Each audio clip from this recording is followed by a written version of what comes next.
हिंदी की कहानी। रीछ को लगी ठंड। यह खबर चंपकवन में तेजी से फैल गई कि ब्लैकी रीछ को ठंड लग रही है। यहाँ बात का बतंगड़ बन जाया करता है। बिल्लू बंदर खों खों करते हुए बोला, रीछ के शरीर पर बालों का कंबल है, फिर भला उसे ठंड कैसे लग सकती है? तुम देखोगे तब तो विश्वास करोगे। वह देखो, ब्लैकी आ रहा है, टें टें करता तोता बोला। उसी समय ब्लैकी आता दिखा।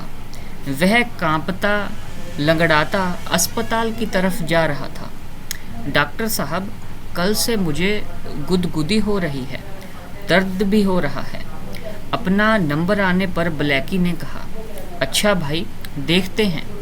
डॉक्टर जिराफ ने उसकी जांच शुरू की। फिर मुस्कुराते हुए पूछा, कल तुम कहाँ थे और क्या खाया था? ब्लैकी करहाते हुए बोला, वैसे तो मैं अक्सर शहद के छत्ते तोड़कर खाया करता था, पर 3 दिन से लगातार मैं सुंदरवन जाने लगा था। वहाँ ढेरों दीमकों के कबीठे हैं। कोई भी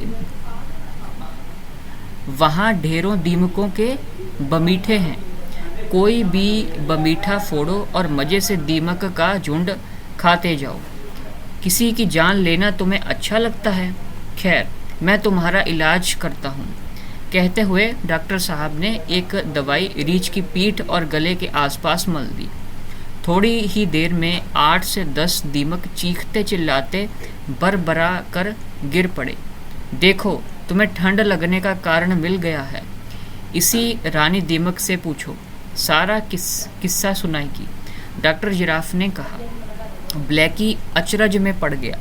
भला मेरे शरीर में ये दीमक कैसे जिंदा रहे? तभी तो मुझे लगता था कोई शरीर में चल फिर रहा है। उसने पूछा, रानी, तुझे अपनी जान की परवाह भी नहीं रही?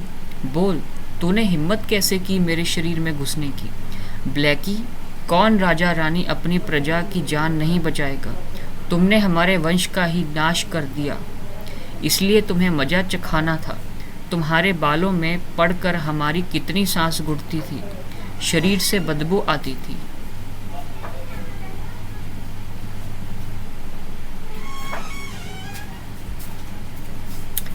फिर भी हम तुम्हें काट काट कर कष्ट पहुंचाते रहे। इसीलिए तुम्हें लगा कि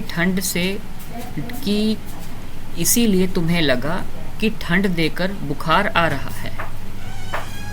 रानी दीमक बोली, अब मैं विनती करता हूँ, बेवजह किसी को नहीं सताना। थोड़ा रुककर रानी बोली, फिर उसने दम तोड़ दिया। डॉक्टर साहब बोले, ब्लैकी, हर जान की अपनी कीमत होती है, इस बात का ध्यान रखना। जाओ, अब तुम ठीक हो। ब्लैकी वहाँ से नथुने फुलाता मस्ती में झूमता चल पड़ा। फिर कभी वह दीमक के बमीठों की तरफ नहीं गया।